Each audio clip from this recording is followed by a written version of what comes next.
យរុក្ខជាតិធ្វើមិនដេចនឹងបានធ្វើស្រែកឯងទៀតមិនមែនតែខ្លួនខ្ញុំឃ្លាតតែចឹងនៅគួចលើមកជាតិញញឹមដែលធ្លាប់រាំងចាំឥឡូវប្រាថ្នាទៅជាស្ត្រីអនុស្សាវរីយ៍ជាប់នៅដោយផ្លូវថាពីថ្ងៃនេះទៅលែងឃើញព្រះឯងទៀតហើយអនុស្សាវរីយ៍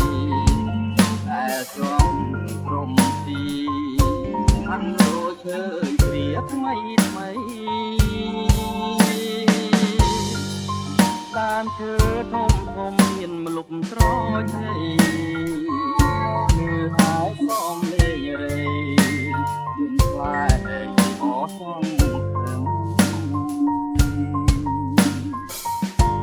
ព្រេងដែលខ្ញុំគិតថាមិនស្រាប់ឥឡូវរលត់ទាំងរូបរឹង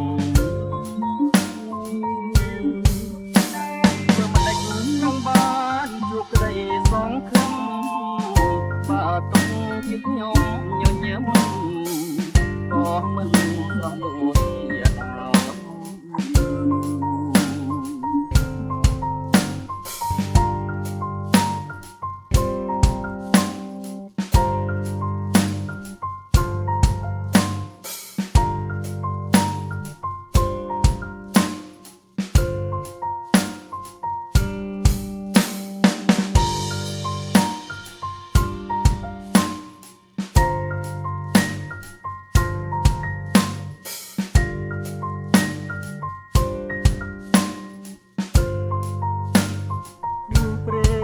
ខ្ញុំគិតថាមិនប្រត់